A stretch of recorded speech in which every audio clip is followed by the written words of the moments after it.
మేమందరం అక్కడికి వెళ్ళి మీ సభ్యుడే మాట్లాడుతున్నాడు కదా, ఆయన ఫస్ట్ మాట్లాడుకొని రామానాయుడు గారు ఆయన మాట్లాడిన తర్వాత మీరు కావాలంటే మళ్ళీ స్పీకర్ గారితో పర్మిషన్ అడిగి తీసుకొని మాట్లాడండి అని చెప్తే ఆయన వ్యవహరించిన తీరు, ఆయన భాష, ఆయన బాడీ లాంగ్వేజ్ నేను చెప్పలేని పరిస్థితుల్లో ఇక్కడ ఉన్న అధ్యక్ష. కావాలంటే మీరు వీడియోస్లోనే చూడొచ్చు.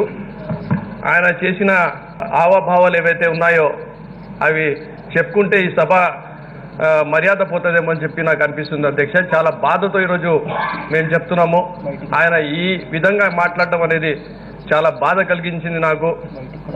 ఆ బాధతోనే నేను కూడా సభ నుంచి బయటికి కూడా వెళ్ళినా అని చెప్పి కూడా మీ దృష్టికి తీసుకొని వస్తున్నా అధ్యక్ష.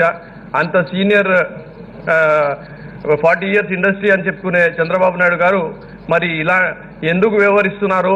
మరి ఆయనకి ఏజ్ క్యాచప్ అవుతుందా, ఆయనకి ఏం అర్థమవుతుందా, కావడం లేదా, మాకు అర్థం కావడం లేదు అధ్యక్ష.